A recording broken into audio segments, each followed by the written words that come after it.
Okay, good evening. This is the Town of Barnstable Waterways Committee meeting, Tuesday, January 24th. Members present are Peter Cross, Gary Schramek, Greg Egan, Todd Willantis, and myself, Paul Everson. So we do have a quorum. And before we get going, I have to ask that tonight's meeting is being recorded and broadcast on Channel 18 in accordance with Mass General Law 30A, Section 20. I must inquire whether anyone is taping this meeting. And if so, please make their presence known. Hearing none, we will continue on with the first order of business. And Jay, do you have that agenda up? It'd be on the screen. Do you not see it? Yeah. I've just. You just have to scroll down, Jay. Yeah. How about now, Mr. Everson? Not yet, but I've got it on my phone. So there you go. I think you're getting there. Thank you. We're going to act on the minutes for the meeting of November 22nd.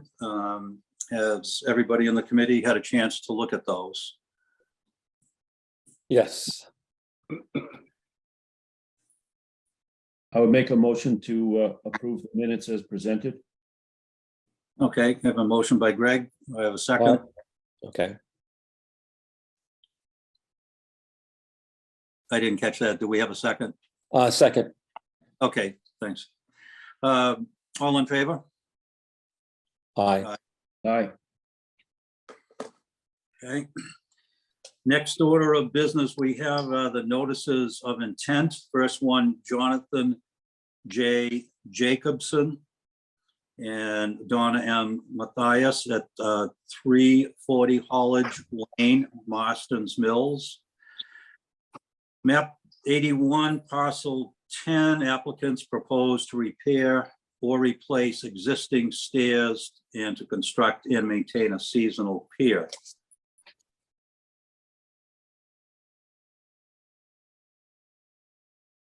Jay, do we have a map on that one?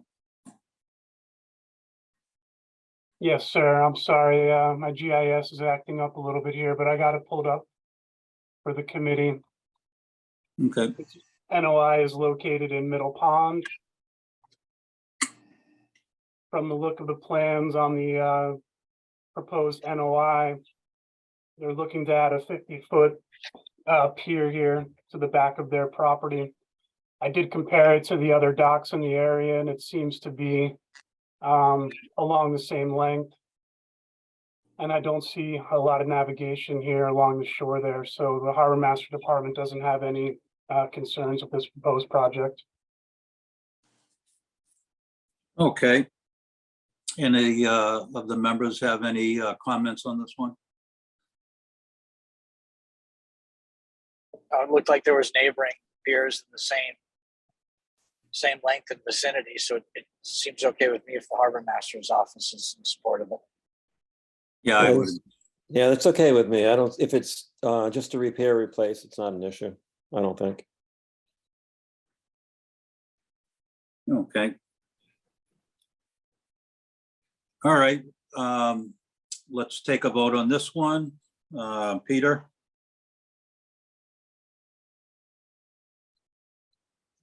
Okay, so Gary, you're in favor. Yes. Greg Egan? In favor. Okay, and Todd? In favor. Okay, and myself as well. Peter, do I have you, Peter? Okay, I think we've lost Peter, but that passes. Okay, the second one, Homeport Investments LLC, 9 Indian Trail in Osterville. Map 091, parcel 15. Applicant proposes to replace the existing failing timber bulkhead with a vinyl bulkhead. Yes, sir, Mr. Chairman. This property is located on the east side of the Sepuit River, very close to the West Bay Cut. Proposed plan is exactly what it states. They're looking to replace this wall with a vinyl construction. I do have the plans if the committee would like to see them.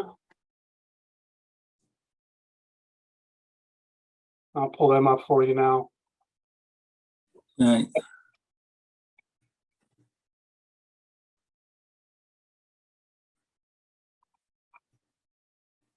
I don't see any concerns with navigation here, but I'll open it up for comments.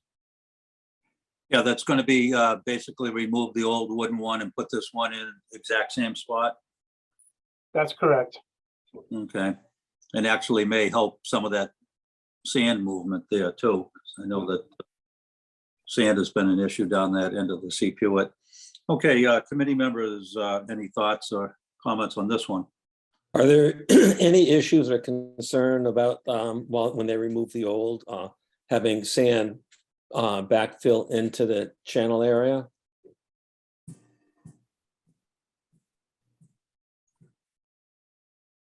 Do we have an engineer present to answer that? That's representing it? I don't believe we do, so I can't answer that question right now.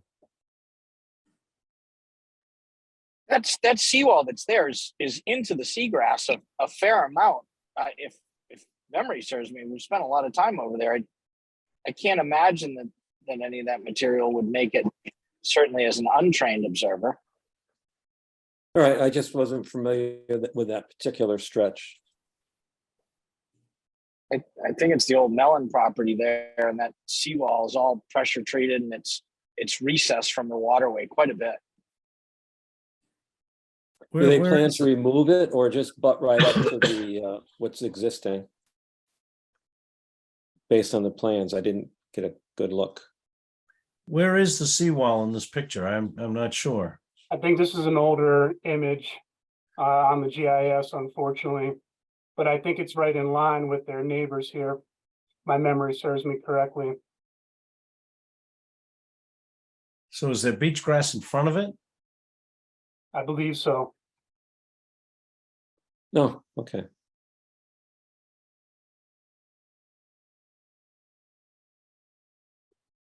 Okay. Any other comments? I believe you are. I believe you are right that it, see if we can zoom in on that, I know in that corner there, yeah. And I think they sandbagged that very left edge of that in the past for some erosion control. Yeah, I think once it wraps around into that cove, it might actually make contact with the water. But I think whereas it's directly in the Sepuit, a large portion of that is recessed, in some cases, 15 plus feet back from the water. Okay. It's right in line with that little beach house that's built right there. Yeah, that little cabana. Correct. Yep. It looks, I'm fine with it then, if that's where it is. Yeah, I think in either way, it does not pose a navigation problem for us, and anything that we can do to hopefully retain the existing bank and keep it washing into the channel is a big positive. Okay, so let's go through. Peter, Yes. Gary, Yes, Greg, In favor. okay, thank you, and Todd, In favor. and myself as well. Okay, that passes. Next one up is Sean D. Martin, trustee, 3 North Bay Road, Realty Trust, 310 North Bay Road in Osterville. Map 72, parcel 5, applicant proposes to convert a seasonal pier to a permanent pile-supported pier in the same footprint as the existing pier. No changes are proposed to the ramp and float, which will continue to be stored off-site and off-season. The float is currently anchored with permanent piles.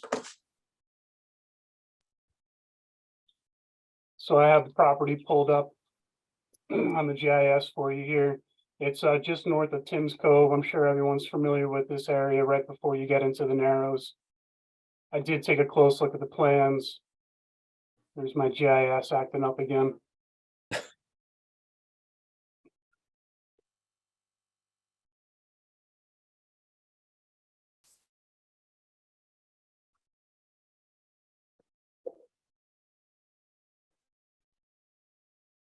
And it is staying within the same footprint. Let me see if I can pull the GIS back up for you.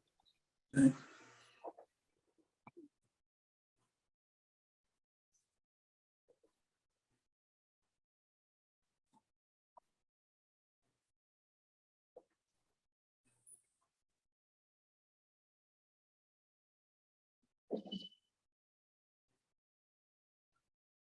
So 310 is this parcel right here.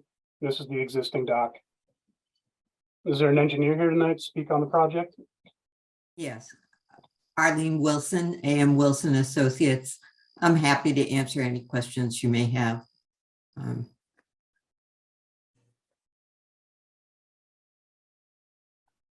Okay, so this is a seasonal pier right now, and they want to make it a permanent pile supported pier with the same footprint. The float, everything else remains the same, no changes to that dimension? That's correct. Okay. The Harbor Masters Department, it looks like we've got a shellfish grant, to the left of that. We don't anticipate any interference there, do you? No, sir. Okay. All right, open up to the committee. Any thoughts or on this one? Looks okay to me. It's kind of shallow in there. Hope they don't come back asking for an extension. Okay, Yep, I feel the same. all right. I agree as well. Okay, so Peter in favor, Yes, Gary, Yes, Greg, in favor. okay, and Todd, In favor. and myself as well. Okay, thank you. That one passes. The next one is Stephen M. McFarland and Beth F. McFarland, trustees for 150 Carriage Road in Osterville. Map 71 parcel 15-3, applicants propose to construct a pile-supported dinghy dock kayak rack at the end platform rather than a float.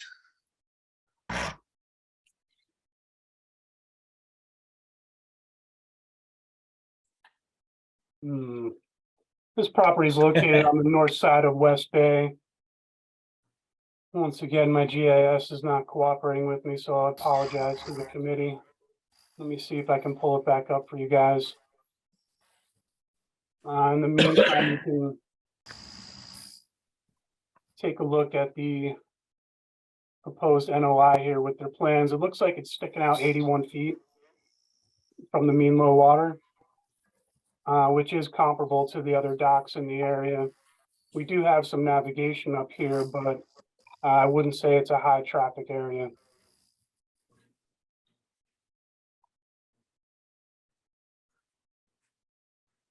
So there's nothing there now? I believe there is something there now. It's just that our GIS isn't current. Actually, Jay, there is no pier at this site right now. There isn't. No. There's a bulkhead on the landward side of the salt marsh and a set of steps that go down to what was a sandy beach, but is fast filling in with salt marsh. And the applicant, who is the owner of the property now, would like a place to keep his kayaks and perhaps a small sailboat We have made 2 small changes to this plan for the Conservation Commission. They're concerned about the stairs catching seaweed, and so we've made the stairs removable in the off-season. They'll probably pull them up onto the platform, and the kayak rack has been moved to the south side of the pier inside the corner of the stairs, so he can have the north side for a sailboat. When I was reading the plans, Arlene, it said that the kayak rack on the end platform rather than a float. So I was assuming there was already a float out there. Is that not correct? No, it's the Conservation Commission's used to seeing docks with floats at the end. For us older folk, it's sometimes a better choice to have something more stable. And it's easier to pull the kayaks up on a platform that isn't moving. So we've done a couple of these piers now with a little bit of a platform at the end and a set of wide stairs so they can walk the kayak down into the water depending on the tide range, which isn't very great over here, as you know. Okay, I understand. Does it stick out any further than the other piers? No,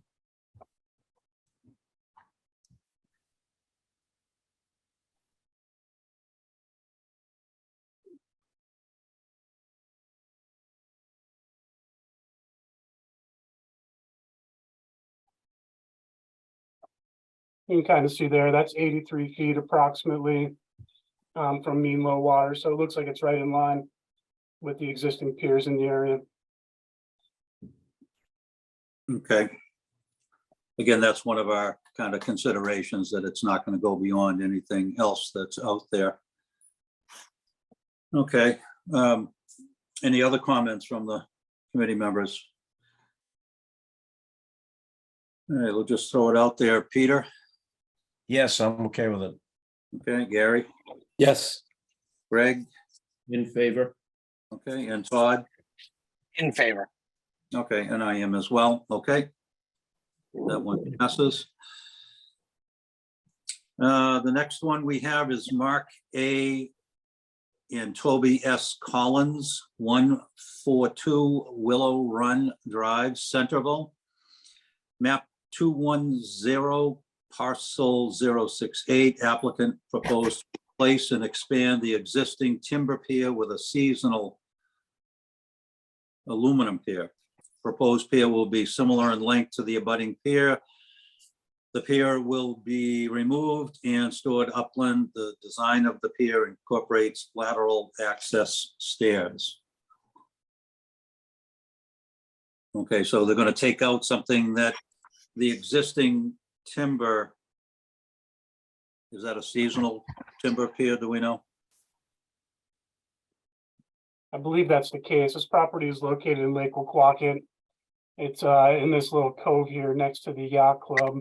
And you can kind of see the existing structure that's there. From the plans that I read, it looks like it's gonna maintain the same distance at 50 feet from the edge of the water line. Okay. Can we tell, it looks like that's a bunch of lily pads or something out in front of it? I believe so, yes, sir. Yeah, yeah, okay. All right, any input from the committee? Okay, let's vote on this one. Peter, Yes. Gary, Yes. Greg, In favor? Todd, In favor. thank you, myself as well. Okay, that one passes.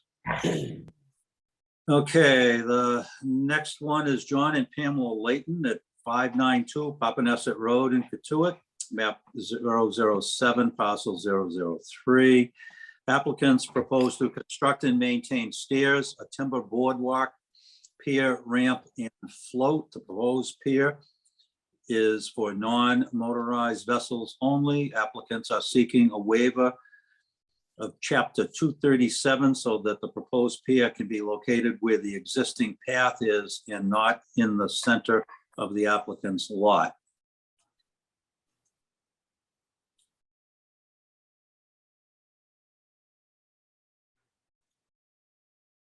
Yes, Mr. Chairman, this property is located in Shoestring Bay. I have it pulled up here on the GIS for you. I was just reviewing the plans again. It looks like total distance going to be 50 feet from mean low water. And let me pull up the NOI for you so you can take a better look at it. Thank you.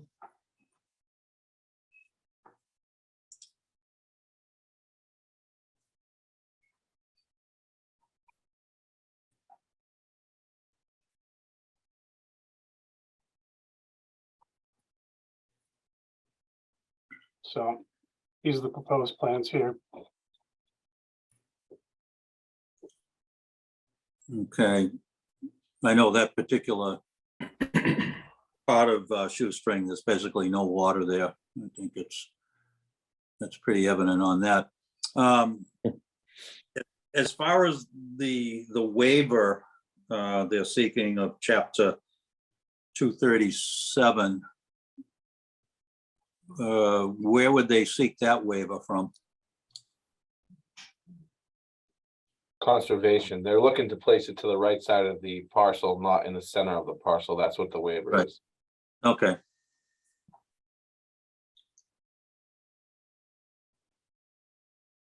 As far as, Is it just a line of sight or? No, they have an existing path there that they already have established. I think they just want to go off of that. Understood, okay. but we're not really concerned about the upland. We just want to see where it is in the water and its effect on the navigation. So again, knowing that particular body of water well, it is not very deep at all. Other comments from the committee members? Okay, hearing none. Let's vote on this one. Peter? Yes. Okay, Gary? Yes, as long as the Conservation Commission has no issue with moving it. Okay, thank you. Todd? In favor. Okay, Greg? In favor. And I as well. Okay. Thank you. That does the NOIs. Mooring appeals, a mooring denied change of vessel request HP 80, Brian O'Neill for 80-foot Palmer Johnson sailboat. Okay. Yes, Mr. Chairman. So I received a change of vessel across my desk for a gentleman looking to put an 80-foot vessel in the Hyannisport mooring field. As you know, we worked very hard to establish guidelines for all of our mooring fields. The current guideline for Hyannisport is 55 feet. I have about 200 people on the wait list in Hyannisport itself right now, and I spent the better part of 2.5 years trying to optimize this mooring field. So I physically don't have room for this vessel right now, and I think that 25 feet over our guidelines is a little bit of an ask. I'm going to pull up that mooring field now so I can show the committee what I've been doing. All the green dots are existing moorings for 2022. All of the yellow dots that you see on the screen are moorings that were permitted new this year. So those are all the locations that I kind of added to this mooring field. I've been filling in the southeast and the southwest corner and on the north side of the fairway over here. So again, looking for the committee to support me here in this decision. I just don't know where we would put an 80-foot vessel, even if we were to approve it. But I think it's important that we adhere to the guidelines that we've set forth. And I'll open it up to the committee at this point. Okay, you said change of vessel. What was the previous vessel permitted? That's a great question. 55-foot sailboat. Thank you, sir. Okay, So so this what, is, go ahead, I'm sorry. so a previous permit was for a 55-foot sailboat. And the gentleman speaking, do you represent the this application? Yeah, hi, it's Brian O'Neill. How are you? Good, how are you? Good. I've been a boat owner and a mooring occupant and a resident of Hyannisport for 30 plus years. And here's the challenge. I've bought and restored locally a number of boats.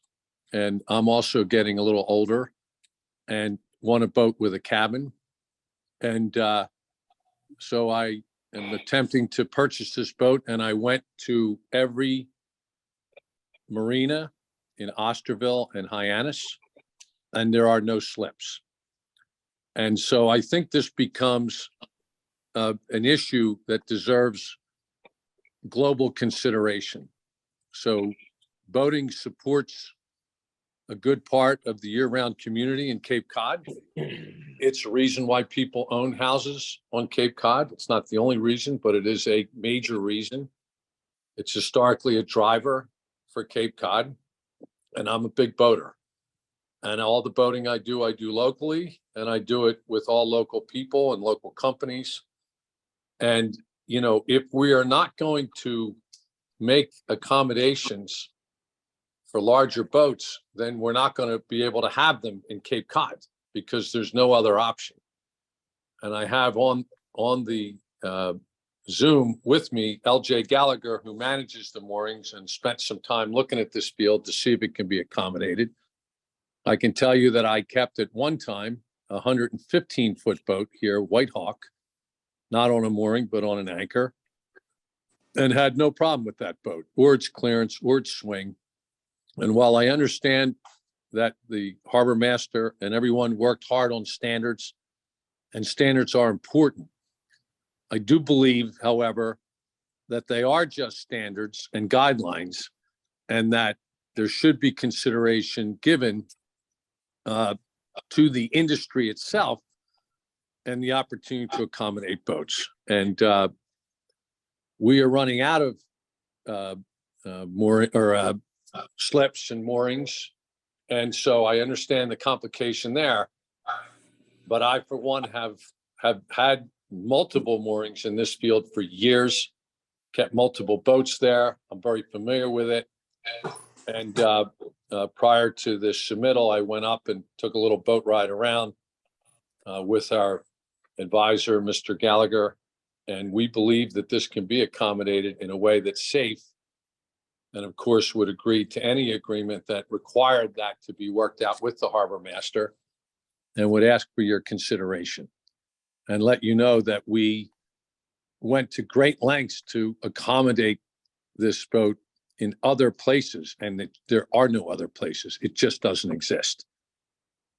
So this is a decision, I think, that affects boating in general in Cape Cod. And certainly we would be highly disappointed if we couldn't figure out a solution that made sense for everybody.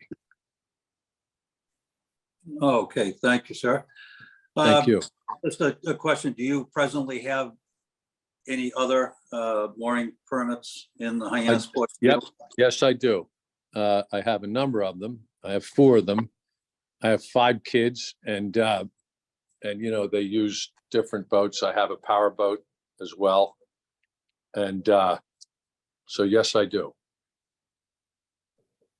Okay. Yeah, I do remember the White Hawk, and that would come and go, but that when that was there, that was on anchor, correct? That's correct. Okay. And I believe that was considerably outside of the mooring field. It actually sat right inside the outer part of the mooring field because of the protection from the breakwall. Okay. I see we have probably filled in somewhat, as the mooring officer said, the new mooring permits have been issued in there. So if we draw that, Jay, let me ask you, that blue line that we see, how long has that blue line been kind of that outer limit? Is that a new line, or is that something you've been filling up to? So that's the federally marked mooring field. That's the boundary of where I can place moorings in Hyannisport. Outside of that blue line is the federal anchor zone. I'm sorry, outside of that is the anchorage, right? That's correct. Okay. And just a couple of years ago, there was permission granted to move the moorings out because of the sand accretion on the inside of the mooring field, and which has pushed a lot of the bigger boats out to that line and made it tighter out there, which makes it tighter for anything bigger than the 55-foot boat that Mr. O'Neill currently has. Okay. Okay, input from other committee members on this. Let's go down the list. Gary? Adherence to the current guidelines is probably the way I would go. And unfortunately for the owner, I mean, looking at the encroaching, sand and pushing people further out, there's only so much space. Okay, thank you. Greg? I have a question. Separate from the town standard that Mr. Horn described, is there room in there for this vessel? In your best estimate? Are you asking me or? I'm asking Mr. Horn. Yes, sir. I physically don't know where I would put a vessel of this size, considering the amount of swing room it would need. Yeah. So it's a physical practicality. Yeah. If we did not have the town standard is what I'm trying to get to. That's right. The more room a vessel takes up, the less people I can move off the wait list. That's why we, started the guidelines. Okay, so, well, those are two different things. In other words, there is, I just want to understand sort of a geometry, if there is space there, but we're limited by the town standard, or if there's no physical space and the mooring field, then they're two kind of separate questions. So I'm just curious mechanically if there is space in there for an 80-foot boat to swing, or you said, well, it would take the place of more than one other boat. So I guess I'm trying to just put the town thing to the side for a minute and determine if there's room for the boat. Right. Guidelines aside, I don't know where I could place an 80-foot vessel within this mooring field. This mooring field is permitted with the Army Corps of Engineers. That's what that blue line represents. That's the edge of the mooring field. That's the line that I'm allowed to go up to, working to the east. So all of my bigger sailboats are down in this corner right here. I believe that's where Patrician is located. Is that correct, Mr. O'Neill? Yep, yes, it is. Yeah. So physically it could go outside of this line, Mr. Egan, but then he'd be in a federal anchorage and I wouldn't be able to permit him out there. So here's a question. Thank you. There are already boats over 55 feet in that harbor right now today. That's correct, because they've been grandfathered in since before we started the guidelines. So aren't I grandfathered in since I've had my moorings for 35 years? Any boat that you currently have on there would be grandfathered in, but now if you're doing a change of vessel, that's when I have to adhere to the guidelines. And again, I mean, the point is kind of mute here. I don't physically have room for it. So Can we just listen to LJ Gallagher for a minute? Because we did a little homework on that one. And I had him go out there and look at it, and he manages all the moorings in this harbor.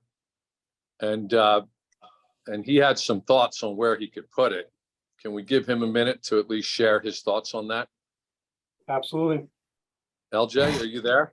Yeah, yep. So my thought was where, I was imagining this to go. And no, obviously we do have some new ones out there that would kind of impede on this spot. But so I think the one yellow marker you see that's kind of right on the blue line, I believe that would probably be that HPYC guest mooring. I believe that's what that is, Jay. I might be wrong, but so my thought was to the north of that, you can kind of see that area. They're pretty well spaced over there. I mean, even more space than say the area where all the 50 to, like Mr. O'Neill's 55 and some of the 60 and 65 footers that are in that southern corner of the field. So, that's where my thought was to go, is to move over there. And I mean, as far as spaces, if it was outside in that far area, where most of my people, especially with smaller boats, don't want to go because it is a little more open and unprotected. But then you also open up the spot inside for someone else to move up on the list. But that's my thought on, the most open area. You can kind of just see even the spacing on those yellow ones is a lot bigger than in most of the rest of the field. It's obviously hard to get the aspect for, an 80-footer swinging out there, but also water-wise, that's a good deep part of the field where there'd be plenty of water for a large-sized sailboat as far as depth goes. So I don't know the rules about how far next to the blue line we can get, obviously. So that's what kind of makes it tough. And there's obviously new mooring. So it's obviously a town and harbor master decision, but that would be my, where I would head to with that mooring location if we were to try something like this. I guess I kind of would wonder about this with Greg as well, not just Mr. O'Neill, but I do have other customers out there who have been asking about bigger boats like this, and and I don't really ever have a good answer. So I guess I would wonder too, if we are limited in room, but if there's room, is this something where people have that option at all? Or, I know it's kind of a case by case, but what would the thoughts be on that? Because I think we're going to see where a lot of these people do want to go to bigger boats. And so I'm just wondering if we're telling them that they're, pretty much absolutely limited to where they are now as well. But that would be my thought on the location, like I said. So it would be to the north of that, eastern yellow dot you see kind of on the blue line there, which that's a 1,200-pound mooring for the Hyannisport Yacht Club guest mooring, which that at times has had, up to 70-foot boats on it. That mooring's had 200-foot boats on it, and not infrequently, and 150-foot, 125-foot boats frequently. And just so the committee understands what I'm trying to do here, I've been optimizing this north corner of the fairway over the last 2 years. That's why you see these real clean rows here. I've been working with LJ and with AGL to fill in this area. So the plan for 2023 is to create another row here on the outside. And as you can see, I can put 4 or 5 moorings in this area to the north of the Hyannisport Yacht Club's guest mooring. And that's my intention. So could an 80-foot boat fit out here? Maybe. Do I want to start that precedent? Not really. Where does it end if we allow an 80-foot boat out there? Where does it go from there? So, to me, I think the value here is to add 3, 4, 5 more moorings along this line, instead of one 80-foot vessel. So there is a precedent that you're creating with this standard. And, in the end, we'll respect whatever decision of this board is. But you're eliminating large boats because there are no slips in Cape Cod. So I think by creating a standard that says that no boat over 55 feet can get a mooring, what you're saying is 56 feet and above aren't welcome on Cape Cod. And while that may seem like not a big deal, and maybe it's not a big deal, I would argue that large boat owners are extremely beneficial to the year-round economy. And I look at the bills that I pay, and so I can testify as an expert in that regard. And I assure you that if I could rent a slip that wasn't on a mooring, I would, but they don't exist. And, I checked with Greg and Wayne and Oyster Harbors, and there's just no slips.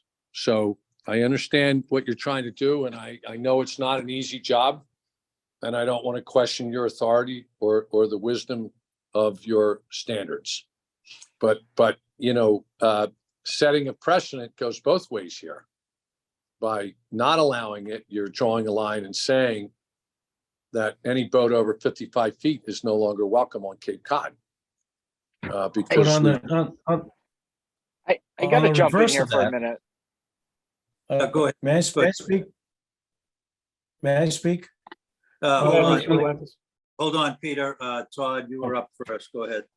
I'm more than happy to let Peter go ahead and I can jump in after. I don't, Okay. certainly don't want to Yeah, step on on his the- toes. On the reverse of that, I'm familiar with your boats, sir, and they're beautiful boats. I'm a native Cape Codder, and on the reverse of that 80-foot boat is the group of boaters that have boats less than 80 feet, who also contribute to the economy, who are people that enjoy boating and in this area and going to Ossaville and Bass River and Egg Island and that sort of thing. And to take one boat and displace possibly 4 other boats, because an 80-foot boat, I don't know how long the painter would be on an 80-foot boat, but it's probably 15 or 20 feet. So when you start swinging that boat in a mooring field, you're looking at 100 feet. And I'm looking at boats of all sizes. And Yep. and I realize that moorings are scarce, as is dockage. So I'm not inclined to say an 80-foot boat should go in there at the expense of potential other 4 or 5 other moorings. Okay, well, I respect that also. And by the way, I started with all those smaller boats, and so I'm completely sympathetic to that point of view as well. Okay, thank you. Todd, your comment there? I just wanted to say that the regulations are in place for a reason, and I empathize with Mr. O'Neill. I wish there was spots for everybody, and I certainly wouldn't want to preclude anything north of 56 foot, but we have a very small waterway available, and people are clamoring 24/7, 365 for these spots. And we have the regulations in place. It's not a new regulation that we're instituting at this moment. And it's our job to adhere to it and get as many people on the water as possible. And there might not be room for an 80-foot Palmer Johnson in the Hyannisport mooring field this year, next year, or maybe the year after. And I feel badly for his specific cause, but we have these rules in general, and I think we're doing a great job at opening up the availability for more people to get on the water. And Jay's doing a wonderful job expanding these mooring fields. And as far as I'm concerned, it isn't a consideration. I think you're going to have to find someplace else to put that boat. I think actually Nantucket might have a spot for it. Okay, well, here's what I want to say to everybody on the board. I know this is a volunteer job, and to the harbor master, I know you work hard, and you've called me from time to time if somebody ended up on one of my moorings, so I know you're on your job. And listen, I wanted to come have a conversation, but I respect this group. I respect all of your rules. And if the answer is no, I accept that. And thank you for all the time you put in to figure out all these problems for all the people, especially new boaters, which I'm 100% enthusiastic about supporting. So I thank you for your time, and want you to know that I appreciate everything you do. Even if we don't agree on this one, it's your job to serve all the people, and I appreciate that. All right. Thank you. All right, Thanks, Mr. O'Neill. everybody. God bless. Take care now. Bye-bye. Thank you. So, Jay, I guess we'll just put this out as a vote for this. So Peter No, and Gary, No, maintain the current regs. yep, Greg, I think I need to recuse myself from this vote. It pains Yep. me because I have some perspective I'd like to share, but in this position, I need to recuse. yep, totally understand. And Todd, No, I'm not in favor. okay. Thanks. All right, so that does not get recommended. Let's see. Old business mooring regulations. Jay, I'll take over on this one if you like.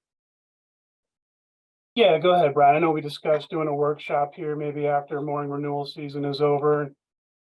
Sure, we're gonna keep these on the agenda, the mooring regulations and fees, because we are looking to have a workshop maybe sometime in April or May to talk about a few items within the regulations that we'd like to propose a change and kind of have a discussion, conversation, open to the public as well as the committee members.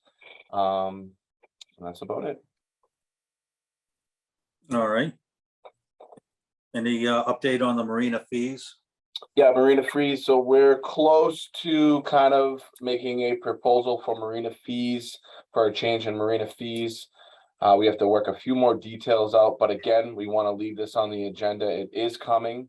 I will make a proposal to the Waterways Committee, as well as hold a few separate meetings with slip holders from each marina in the town of Barnstable. Kind of like a workshop, but my plan was to throw, marina fees, proposed fees, Prince Cove, one Waterways Committee meeting, marina fees, Barnstable Harbor, so on and so forth, to give slip holders an opportunity to have a discussion, talk about it on a public forum with the committee members, and then go from there. Okay, that sounds like a plan. It says correspondence none, but I did receive something at 4:22 this afternoon, and it's basically So Paul, Mr. Everson, we do have an amended agenda. Are you looking at the screen right now? Because you still have 2023 meeting dates need to have a vote for approval on that. oh, okay, yep. I was going off of the agenda on my phone. Okay, so let's go for meeting dates. Yeah, let's do the 2023 meeting dates need a vote to approve. Pam, do you have the actual dates, or do you want to just discuss this the last Tuesday of every month, fourth Tuesday, excuse me, of every month? Correct. I don't have it with me, but it is the fourth Tuesday of each month. And currently we're doing them via Zoom at 7 o'clock. If everybody is in agreement. I think so. So we'll keep it as the fourth Tuesday of the month and 7 PM and on Zoom. Do we have a Brian feeling from the town manager as far as continuing with Zoom? You think that's, I know every time we've checked, it's been continue on with Zoom until you hear differently, but that's what we're looking at. It's up to the committee, one way or another. Yep. It's either Zoom or it's in person, so it's up to the committee to decide that. Yep. Mr. Chairman, the fourth Tuesday in December is December 26th. Okay, Not a date I would recommend. The fourth Tuesday in November is November 28th. That's the week after Thanksgiving. So I guess we're clear on that one. yeah, okay. All right, so with the exception of December 26th, we could actually make that for December, schedule it for December 19th, and then as that time approaches, we can decide if it's necessary to keep that meeting. How does everybody feel about that? Works for me. Okay. It's great with me. Okay, and as far as the fourth Tuesday of each month and continuing on Zoom, would rather keep it on Zoom, or do you want to meet in person? I particularly will go for Zoom. Yeah, we would probably get better attendance. Yeah, Either way. okay. So if there's no other opinions, then we will have it as our meetings will be on the fourth Tuesday of each month with the 7 p.m. meeting time via Zoom, with the exception of December. We will have the meeting on December 19th. That good with everybody? Sounds great. Yep, good with me. Yes. Okay. Okay.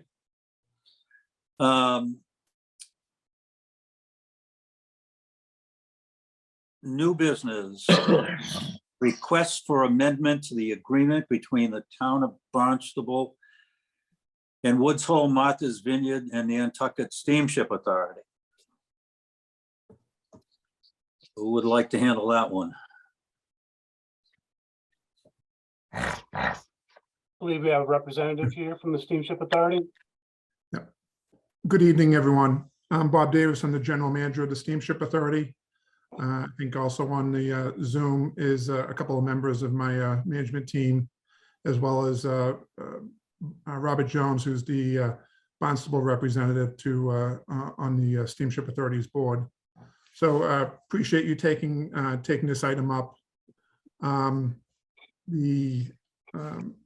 The basis of this, as we laid out in the letter to Mr. Ells, is that we've acquired a couple of vessels. As we've been looking at the engineering of that, there's a couple things that have popped up. And so we were looking for some consideration regarding the length of the vessels. So as you see on, I don't know whether everyone can see the drawings, the vessels that we purchased are used offshore supply vessels. They're about 12 years old, but they've been laid up cold stacked for about the last 7 years or so. Their overall length is 240 feet with a 54-foot beam. The freight deck, the deck itself is approximately 160 feet. The vessels have two bow thrusters and a stern thruster. They have controllable pitch propellers. So from a maneuverability standpoint, we've discussed this with all of our senior captains, our port captains and assistant port captain, and they all feel that these vessels are going to be highly maneuverable. The horsepower for these vessels, these vessels are intended to replace the Gayhead, Katamer, and Sankaty, which are about 42 years old at this point, and they're nearing their useful life. Those vessels have approximately about 3,000 horsepower. The new vessels that we purchased have a 4,000 horsepower, and it's a newer tier diesel engine, so therefore should have lower emissions than our current freight vessels. Our current freight vessels only have a bow thruster, and those bow thrusters range from 350 horsepower up to 500 horsepower. The thrusters on this vessel are 950 horsepower each, so combined over 2,700 horsepower for the thrusters. If you can, should point out that the design for these vessels right now, they have a square stern, And of all of our vessels, we have a rounded radius at this, for docking to meet it up with our transfer bridges and our docking arrangements. So if you could move to the next slide, please.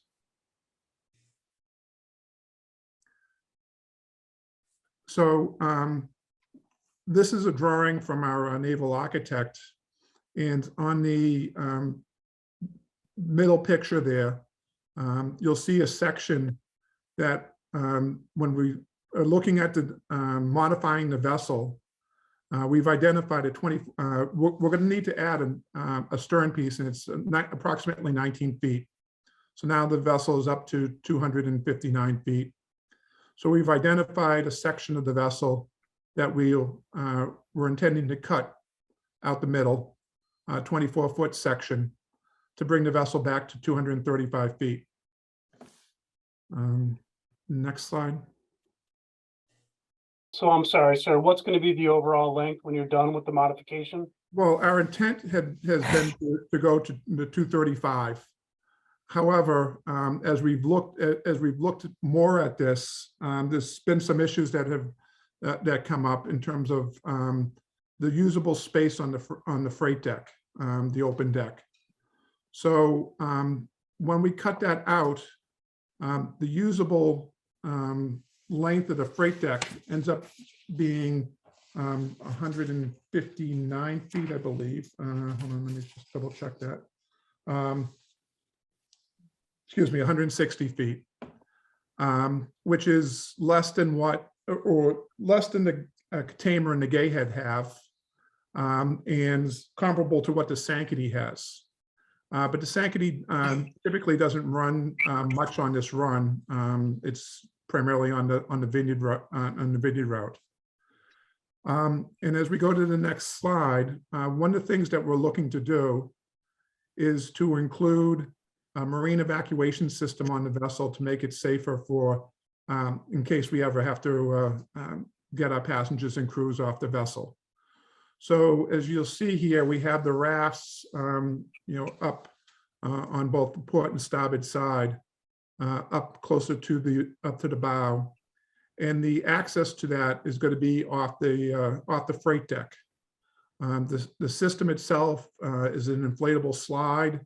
They'll go down to an inflatable raft that will be actually launched from the O2 deck of the vessel, and then brought alongside, and then passengers and crew would be able to go down the slide, as opposed to having to have to use a Jacob's ladder, or having to have to jump in the water and be pulled into a raft. So we want to do this for to improve our safety measures. When we do that, if you go to the next slide.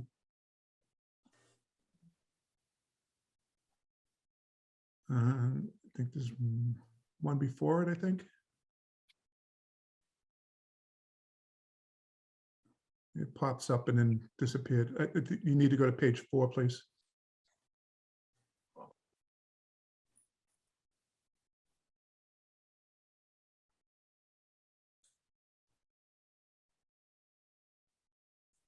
Just the one you're looking for, sir?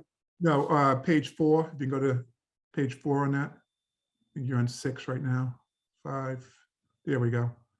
So when we install the marine evacuation system, we'll be having a dedicated path for our customers to be able to access, to cross over the deck to get to either side. And that path is going to be 3 feet wide. So we've now taken 3 feet off the 160 feet of usable deck, which now brings us down to 157, and which is about 9 feet less than what our current vessels have. So it's going to have an impact on the amount of vehicles that we're able to carry and how we're able to stage them and get them on board the vessel and making the turning radiuses. So I think the next slide shows the naval architect put together a slide showing. So the top vessel is the Sankaty, And you'll have to apologize. The naval architect places these things on there, and knowing the turning radiuses of trucks and things like that, it's not necessarily fully correct, but typically we get about 10 trucks on board the Sankaty, 10 to 11 trucks on board the Katama or Gayhead, depending upon how long those trucks are. So we're looking at a 235 that we're going to be able to get the same, we're going to be able to get those tractor trailers on, but we'll also be able to fill in a couple extra spaces with some smaller vehicles. But if we were able to go to 245, it opens up the freight deck more. You know, the turning radiuses of those rigs, because they're backing onto the vessel.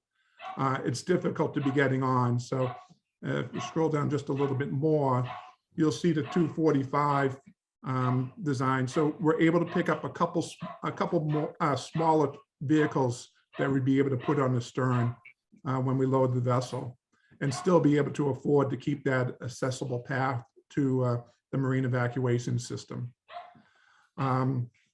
Effectively bringing the freight deck back to the length of the freight decks that we have on the Katama and the Gayhead. And then I think there's a couple more slides here. So one of the things is that right now we've limited our vessels to 235 feet per the agreement with the town. So the top image there is of our newest vessel, the Woods Hole, which has a length overall of 235. But at the water line, when it's at a 10-foot-6 draft, we're just under 226 feet at the water line. The Aquina Monomoy, or the yet to be renamed North Star, at 235 feet, I think it's actually the previous slide.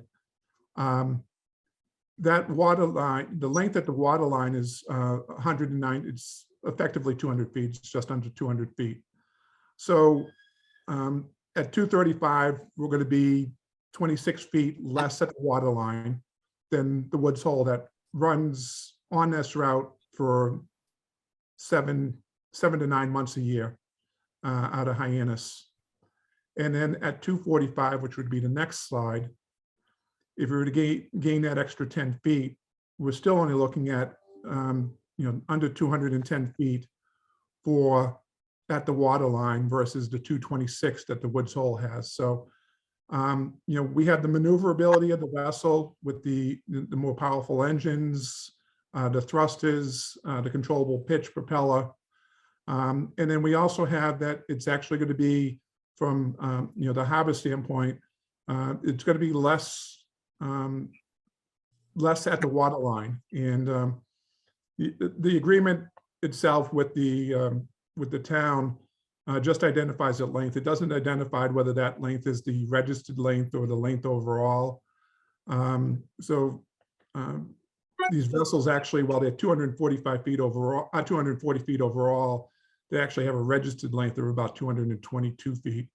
But we're looking at the overall length to be comparable to what we have for the Eagle and the Woods Hole that run out of that this port majority of the year.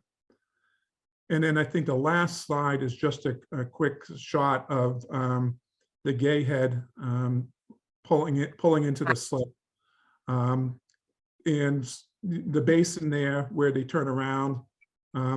We've talked to all of our captains, all of our senior captains, again, our port captain and assistant port captain, and they're very comfortable that another 10 feet on one of these vessels, the dockings, it's not going to be any issue in terms of maneuverability and docking at our facility in Hyannis. So the intent that we had is that we were going for the 235 feet, but it's just that we've come across these issues, as I said, with the slightly smaller freight deck, and then taking a portion of that aside for the marine evacuation system. And so we'd like some consideration to be able to modify the agreement to get it up to 245, so we don't lose that space, that space that we have on the freight deck.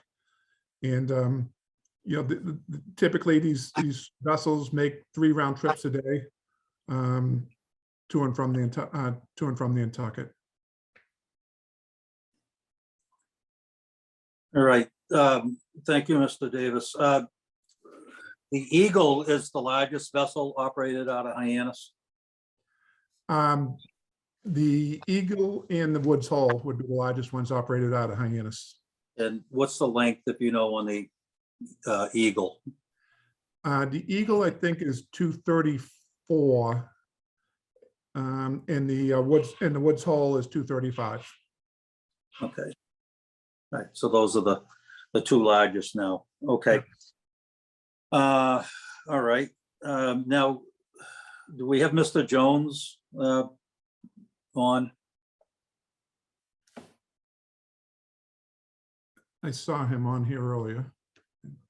I think he's muted. Yep.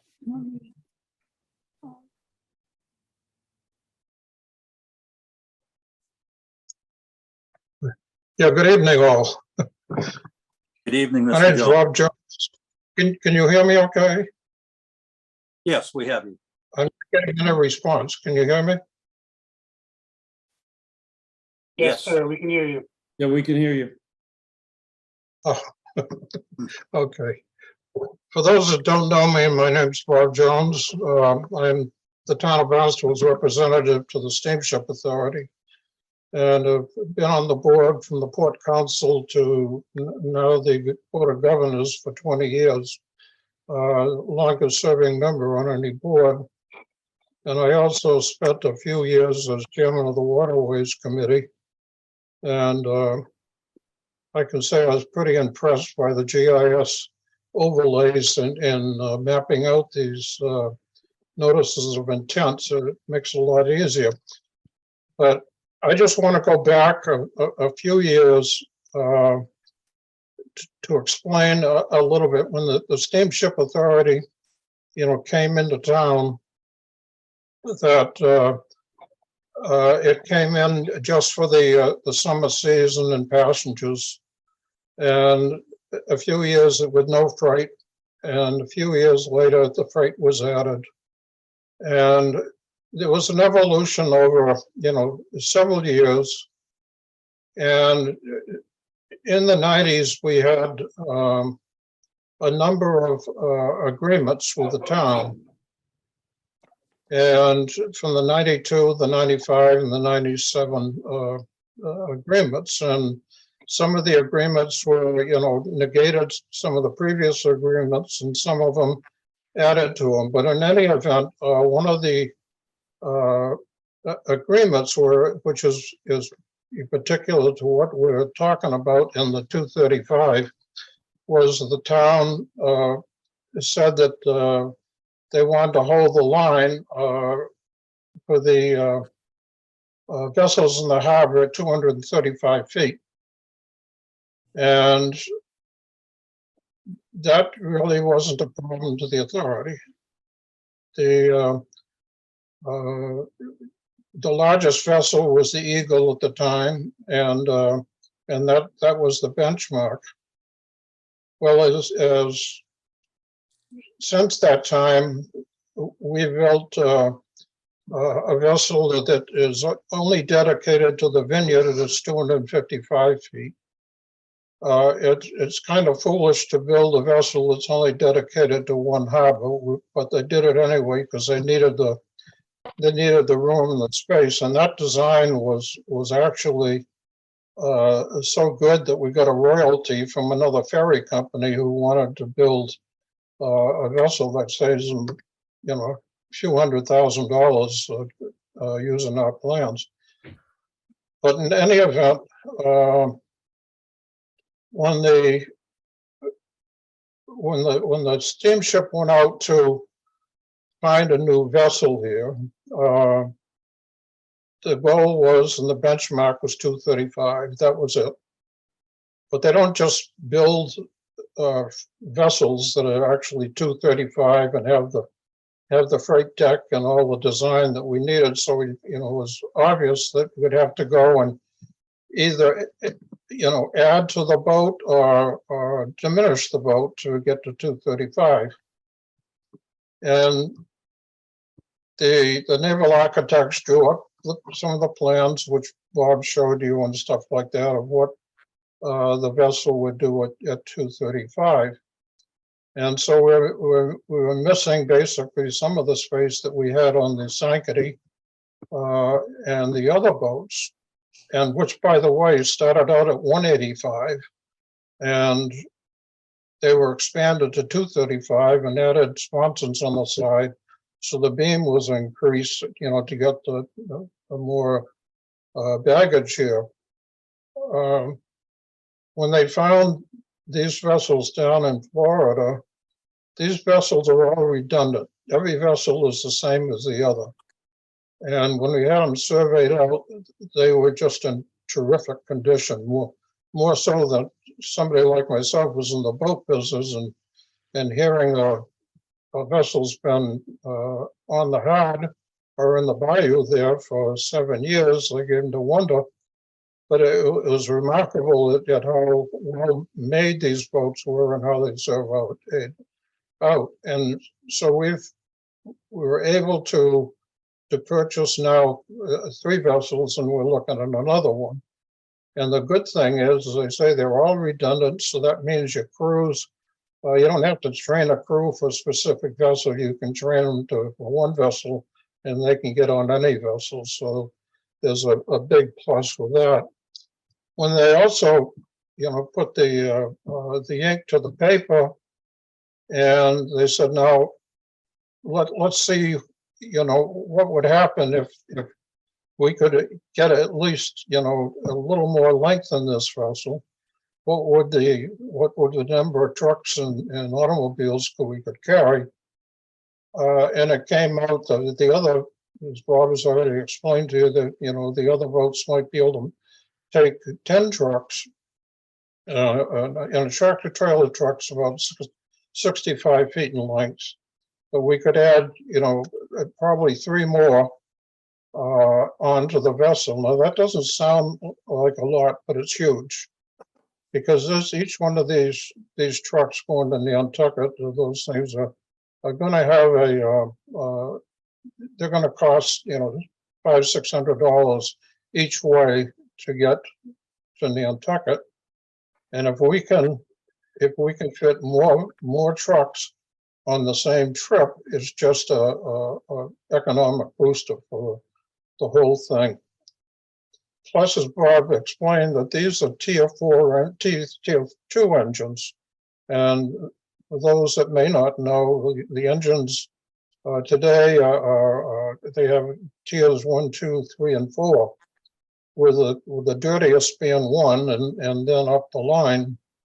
So to take more trucks, and with a vessel that's cleaner than what we had, I mean, there's a definite advantage. Whether it's measurable, I don't know. Well, it is measurable, but whatever. So to the authority, it was worth coming in and designing these boats around the 245.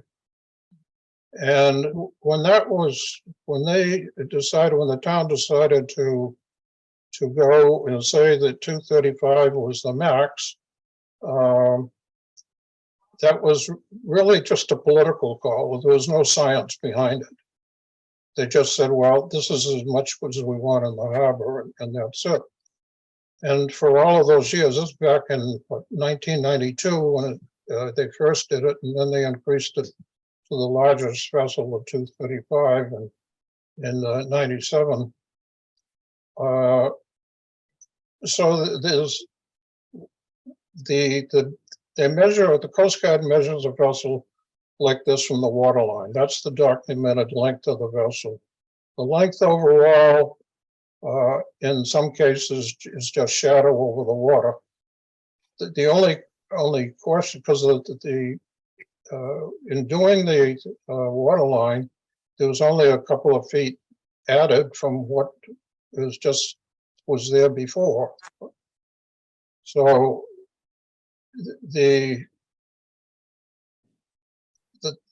basic, premise was, to get the optimum would be, 235. As Bob said, they have to, they round the stern to fit the slips. All the slips the authority have the same radius around, and so that's why they had to go there. As one of the engineers told me at one time, he said, if you put that stern on a hinge, and it was a 10-foot hinge, and lifted it out of the water, because it is out of the water, doesn't touch the water at all, you'd be 235. And I said, well, that's okay. That's just a fun argument. But in any event, so,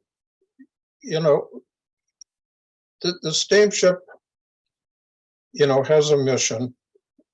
We have, by the Enabling Act, that we have to provide, service to the islands. We're their lifeline. Everything revolves around the steamship on the islands. And even during COVID and stuff, the steamship had to run. No other place had to run. But they, the employees are on the front line. And there's another very interesting fact that the steamship is paid entirely by the ratepayers. There's no subsidies from the state, absolutely none. The state gives us the guidelines, how much we can bond, how much, the number of people on the boards, and they govern everything. And they say, okay, here, go run this authority. If there's a deficit, you have to go and collect it from the cities and towns that you serve. Now, I can't say, that I don't have a problem with that, but I do. But in any event, that's what we're up against. So it's absolutely imperative that the steamship run the boat is economically and as we possibly can, and maximize everything. And just for information, that the steamship has not had a deficit in 60 years. And I don't know how many even, private carriers and companies can say that, but we can, even during the COVID. So that's the long and the short of it. I got a lot more, with economic values and things like that, I could go with you, but the big question is can we expand the boats to 245 in lieu of 235? That's the question. And I've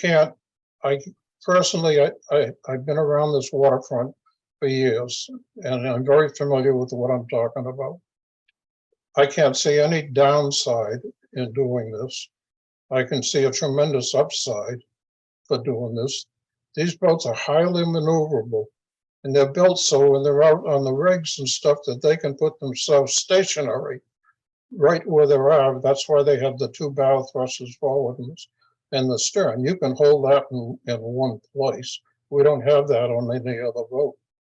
And every vessel that comes into this harbor, especially the biggest, sometimes on windy days and things like that, you have a problem. But this boat here could actually just lay right into the wind and never move. So happy to answer any more questions, or, if you have some thoughts, please let us know. Okay, thank you, Mr. Jones. Appreciate that. We have the input from the harbor master. Mr. Taylor? Brian Taylor, Harbor Master. Yes, I have no issues with the proposal of the 10-foot increase. Okay, all right, thank you. So is it the town is looking for a recommendation from the Waterways Committee? Obviously, the Waterways Committee grant any access, but just looking for our input on this. Yeah, I believe Derek can speak with that. I believe the town manager is looking for some recommendation from the Waterways Committee. Yeah, Okay. that's correct. Good evening, Derek Lawson, Director of Marine Environmental Affairs. Good to see everyone tonight. Yes, procedurally, this will have to go in front of town council and have a couple of reads. Basically, procedurally, the town manager is looking for this to be run through the Waterways Committee and hear what you have to say, if you approve, agree, or disagree. Okay, thank you. I have one observation or one question, I guess. So what would be the draft of these vessels if they were to get bumped up to the 245? How much would they be drawing? So we're aware of the draft limitations in the harbor there, and actually we're going to be trying to present a letter to the Corps of Engineers very soon about getting into do some maintenance dredging, because we're concerned about the shoaling within the harbor. But we're going on the basis that under any load condition that we would be under 10'6". And Mark Amundsen is our Director of Marine Operations, and he might have some more information about that. But it includes a water ballast system, so that way we're able to maintain a steady draft. But Mark, did you have anything? Yes, and just like Dad, that the 10'6" is our max design, whether it's at 235 feet or 245 feet, and that's identical to the Woods Hole that we operate out of Hyannis. So there's no increase in draft with increase in LOA. Okay, thank you. One other observation I would make, and it's not specific just to the Steamship Authority, but this committee has dealt with the issue of shoaling, particularly in the Fish Hills area of large vessels coming and going in and out, in and out. And it seems when we get dredging of the federal channel, doesn't always reach into that area. And I think a lot of it's just from displacement and the volume of traffic.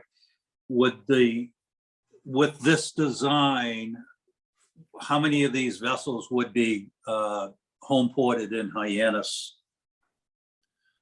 On a year-round basis, there'd be at least one, and then seasonally there may be a second one.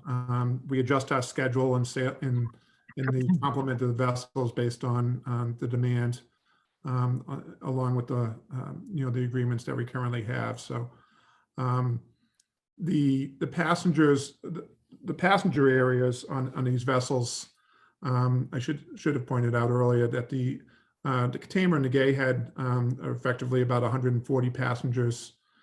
These vessels, we're going to be looking to have a passenger capacity of 350 passengers on these vessels, to try to, and an area off at least the main deck, and eventually the full O2 deck as well for passengers. But I'm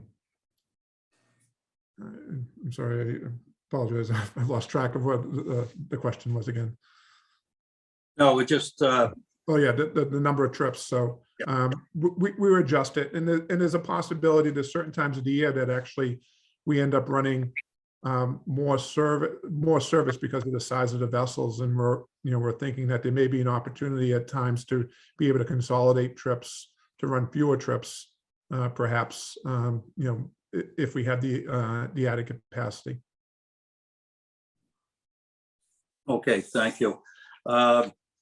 Input from other committee members. Peter? Thank you. Like Bob Jones, I'm a lifelong user of Hyannis Harbor. I've seen it expand exponentially in my 76 years.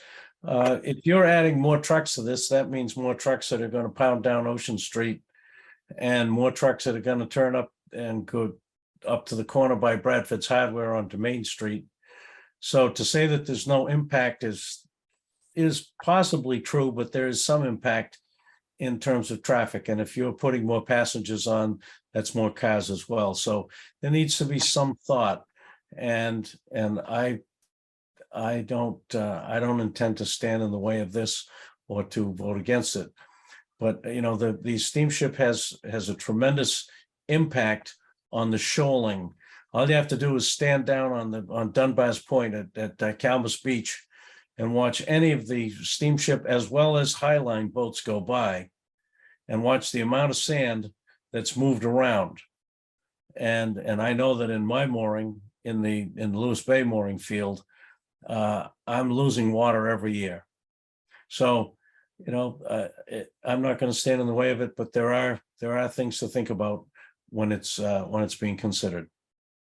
Thank you. All right, Peter, thank you. Gary?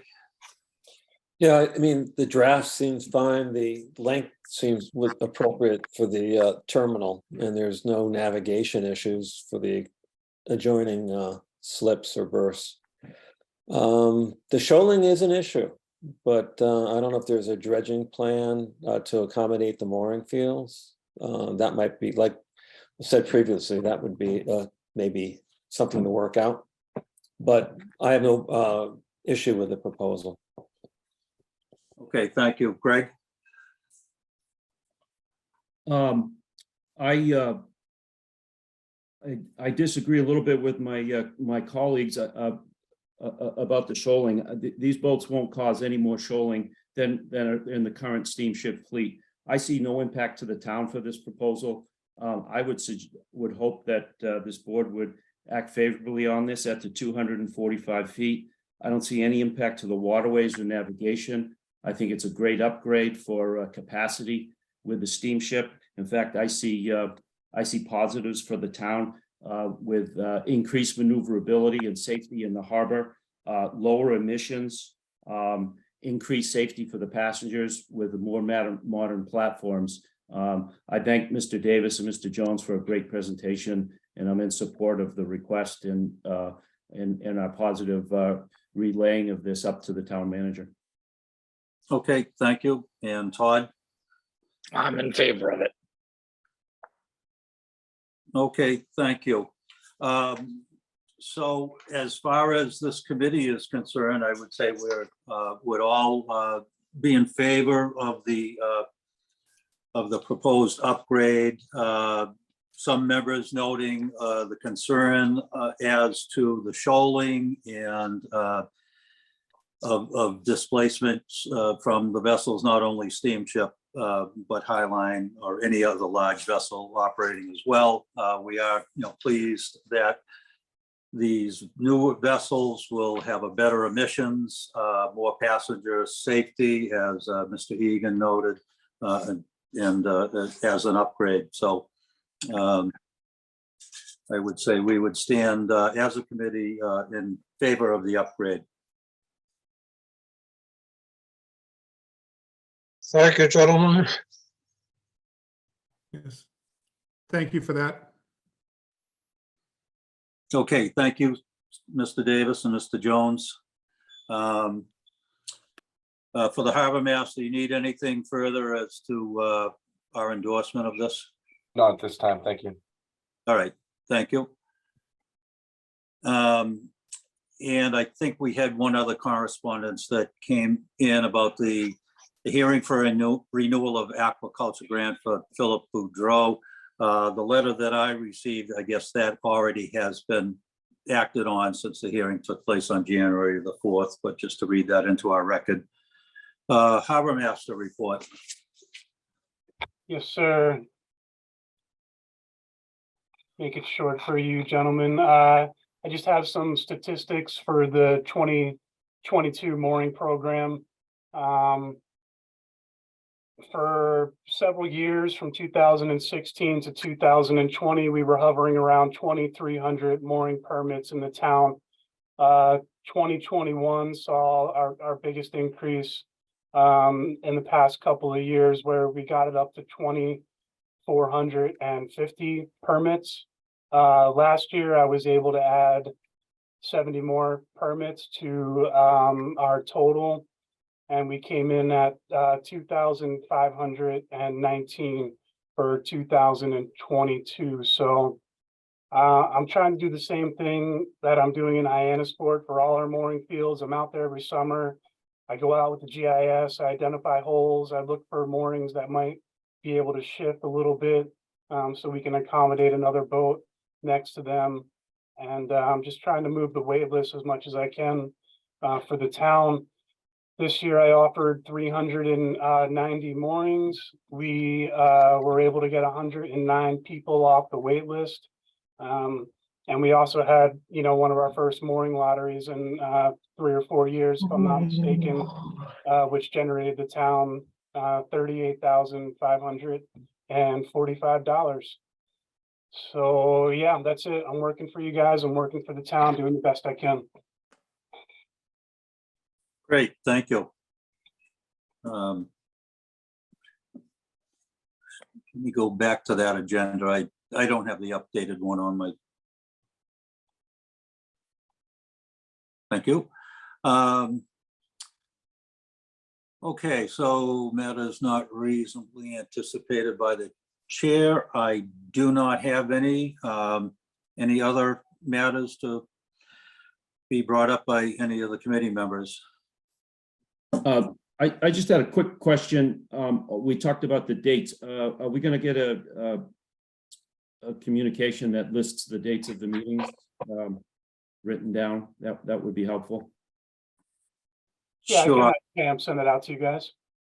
Thank Will you. do. Yeah, they'll be posted online as well, Craig.